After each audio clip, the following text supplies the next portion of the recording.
Matapos iligtas si Kim mula sa halimaw, si Sang-woo ay nagtatanong sa kanya kung bakit niya binanggit ang Haesung Guild kanina noong sila ay tumatakas. Ipinaliwanag ni Kim na ang Silver Moon Guild ay parang isang utusan ng Haesung Guild, at karaniwang ginagawa nila ang lahat ng maruruming gawain para sa kanila. Sinabi ni Kim na siya ay nakakasigurado na maraming mga taong hunters ang nasa dungeon ngayon na naririto, dahil hinuli sila ng Haesung Guild. Pagkatapos ay nagtanong ulit si Sang-woo kung paano napunta mismo si Kim sa dungeon, at si Kim na may nakakatakot na ekspresyon sa pagbabalik tanaw sa isang taong wala ng buhay sa harap nila noong bata pa sila. Pero mabilis na bumalik sa kamalayan si Kim at sinabihan si Sang-woo na hindi niya ito sasabihin. Si Sang-woo ay naiwang gulat at nalilito dito, ngunit hindi na niya pinilit alamin ang bagay na iyon. Nagpaalam siya kay Kim, ngunit bago siya umalis, ibinigay niya kay Kim ang kanyang business card at sinabi sa kanya na kung mapupunta siya sa anumang problema sa Haesung Guild, maaari siyang tumawag sa kanya anumang oras at susubukan siyang tulungan sa lahat ng kanyang makakaya. Sinabihan ni Sang-woo ang isa sa kanyang mga clone na gabayan si Kim palabas ng dungeon, at silang dalawa ay naghiwalay na. Ang eksena ay lumipat kay Sang-woo na nakikipaglaban sa ilan sa mga halimaw sa piitan, ngunit nang biglang umubo ng dugo ang kanyang halimaw na clone, Natamba, at namatay. Nagulat si Sang-woo at naalala niya ang sinabi ni Kim tungkol sa misteryosong likidong ibinigay nito sa kanya. Muli niyang ipinatawag ang kanyang clone, at ang isyu nito ay walang damit at medyo payat. Nagpatuloy sila sa pangangaso na parang walang nangyari, at habang tinatalo niya ang mga halimaw, ang mga miyembro ng Silver Moon Guild na tinalo niya dati ay nakikitang pinagmamasdan siya mula sa malayo. Nagbubulungan sila sa kanilang mga sarili kung gaano kalakas si Sang-woo na parang halimaw at siya ay masyadong delikado upang labanan, kahit na marami ang kanilang bilang. Nagpatuloy sila sa pagbubukas ng isang lihim na pinto sa piitan, at napatanong ang isa sa mga miyembro kung ano ang nasa loob, at ito ang tanging dahilan kung bakit pinaghihigpitan nila ang hunting grounds na ito. Pinuksan niya ang pinto, at napag-alaman na ito ay isang science lab na ginagamit upang lumikha ng isang ilegal na substance na tinatawag na jewel crystals, isang item na ginawa mula sa mga pinong cursed crystal. Ang mga epekto nito ay sinasabing 100 beses kaysa sa ordinaryong cursed crystal, at ang isang maliit na piraso nito ay kayang magpataas ng istatistika ng isang tao, ngunit magbibigay din ito ng matinding side effect. Lahat ng bagay ay isinasaalang-alang, ang paggamit nito sa mga tao ay masyadong mapanganib, at ipinapaliwanag ito ng bastardo na isang proyekto na tinatawag na DEP, isang paraan upang pinuhin ang mga jewel crystal upang magamit ito ng mga tao. Nagagalak sila sa milyon-milyong dolyar na mayroon sila, dahil sa mga jewel crystal na ito, at mabilis nilang isinara ang lihim na pinto habang papaalis na sila. Ngunit sa kanilang pag-alis, binuksan ni Kim ang lihim na pinto at kumuha ng mga nakabalot na jewel crystal at dinala ang mga ito palabas. Tumakbo si Kim palabas ng piitan, at lumipat ang eksena sa Silver Moon Guild kinabukasan.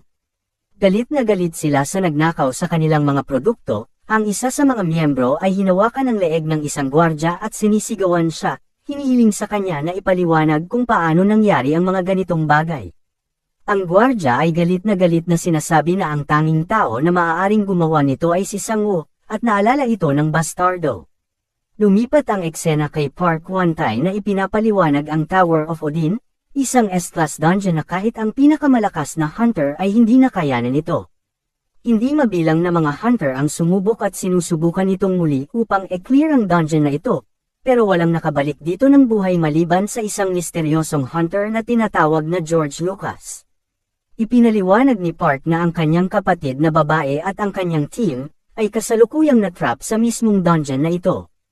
Ito ay sinasabing isang espesyal na dungeon na may entrance ngunit wala itong exit, ibig sabihin ang tanging paraan upang makalabas ay ang pag-clear sa dungeon o sa pamamagitan ng paggamit ng isang item o kakayahan, tulad ng isang teleportation skill upang makabalik, at ito ang dahilan kung bakit si Sang-woo ay nirecruit ni Park Won-tae.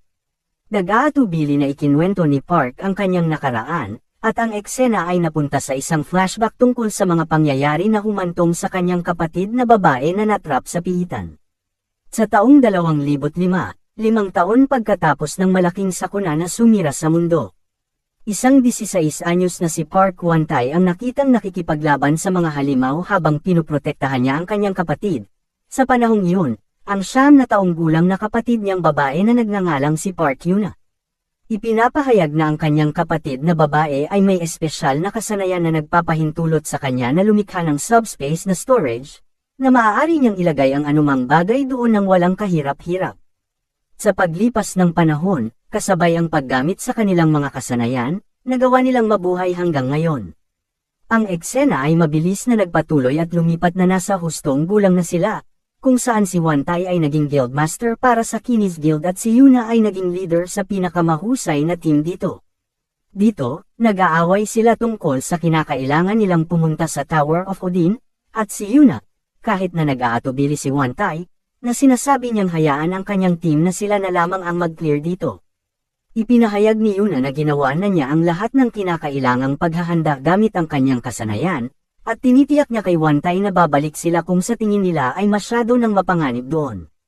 Nang makuha ang nag-aatubiling pagsang-ayon ni Wantai, pumunta na sila sa Tower of Odin. Lumipas ang ilang linggo, at ang mga monitoring reports gamit ang mga telepathy scroll ay ipinapahayag na sila ay nasa maayos na sitwasyon. Ngunit isang araw, habang gumagawa sila ng normal na ulat sa monitoring reports, ipinahayag ng telepathy scroll kung paano tinambangan ang buong grupo nila ng isang hindi kilalang halimaw, at ang grupo ay nagtamo ng malalaking pinsala. Isang teleportation scroll ang ginamit, at isang miyembro ng team ang nakabalik, ngunit siya ay nasa bingit na ng kamatayan. Sa pagtiis sa kanyang sitwasyon, inihayag niya na ang isang napakalakas na halimaw ay biglang lumitaw at pinatay ang buong team. Ang mga huling salita na sinabi ng kanyang kapatid na babae ay, "Paumanhin, nabigo kami sa misyon, at dito natatapos ang flashback."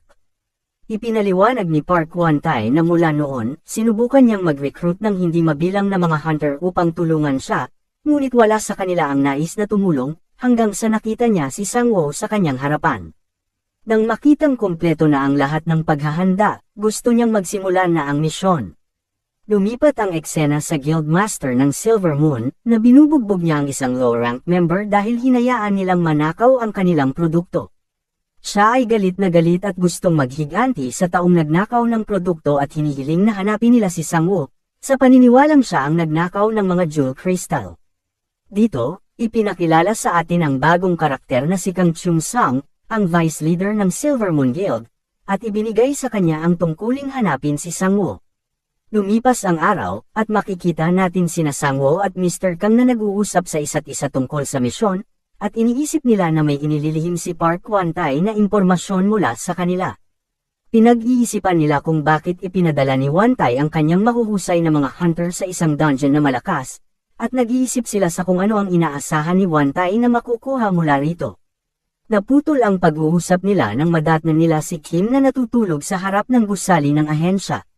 Nagising siya na nagulat, at ang kanyang tiyan ay kumikalam ng malakas, kaya't nagpa siya silang pag-usapan ang mga bagay-bagay sa hapunan. Gusto niyang sumali sa ahensya ni Mr. Kang Jammu, upang makasama si Sangwoo, at kahit na mayroon siyang kakaibang kasanayan, nagbigay si Sangwoo ng magandang introduction sa kanya, kaya't pasado na siya sa ahensya. Bago umalis si Sangwoo para sa rescue mission, binigyan siya ni Kim ng 2 potion, isa ay para sa lakas at ang isa ay para sa mana, pero tulad sa nakaraang item na binigay nito, ang mga side effect ay nakamamatay. Masayang kinuha ito ni Sangwoo, at ipinatawag niya ang kanyang mga clone habang papunta siya kay Wantai para sa misyon. Ang eksena ay lumipat sa pabrika ng Kinis Guild na nagsusupply ng mga cursed crystal kay Sangwoo, at makikita din dito ang vice leader ng Silver Moon Guild na ninanakaw nila ang mga cursed crystal, habang sinusunog niya ang buong warehouse, na nagpapahiwatig sa pagsisimula ng digmaan sa Kinis Guild at Silver Moon Guild. Lumipat ang eksena sa Iceland, ang lugar kung saan matatagpuan ang tarangkahan ng dungeon ng Tower of Odin. Si Sangwoo ay lumipad papunta doon, at nakita niya si Wantai at ang vice leader ng guild. Ipinaliwanag nila ang lokasyon kung saan nawala ang team, at ito ay nasa 40 kilometro ang layo mula sa entrance. Ibinigay sa kanya ni Wantai ang 3 teleportation scroll kung sakaling magkaroon ng emergency, at sa mga huling paghahandang ito, ipinadala na ni Sangwoo ang kanyang mga clone sa dungeon habang ginagamit niya ang kanyang familiar skill para sa esensyal na manipulahin ang isa sa mga katawan ng kanyang clone. Gamit ang naka-level up na familiar skill, Nararamdaman niya ang lahat at nakokontrol na parang nasa totoong katawan talaga siya. Si Sangwoo at ang kanyang mga clone ay nag-navigate sa dungeon, habang nilalabanan ang mga mahihinang frostbats. Dahil sa kanyang mga clone na tinalo ang maraming frostbats, lumabas ang boss monster na frostbat, ngunit parang wala lang ito, at madaling tinalo ito ng kanyang mga clone. Pagkatapos makalagpas sa dungeon ng 13 kilometro, o humigit kumulang sa ika-4 na bahagi ng daan patungo sa kung saan nawala ang team, nakatagpo sila ng mga malakas at bagong nilalang. Nilabanan nila ang mga bagong halimaw gaya kanina, ngunit nang biglang nabasag ang lupa sa ilalim ng clone ni Sangwoo, at lumabas ang isang higanteng ice golem. Bigla-bigla nitong sinunggaban ang isa sa mga halimaw at kinain ito, at nakaramdam ng pagkatakot dito si Sangwoo. Paano haharapin ni Sangwoo ang halimaw na ito, at maililigtas kaya niya ang team ni Park Hwan-tae?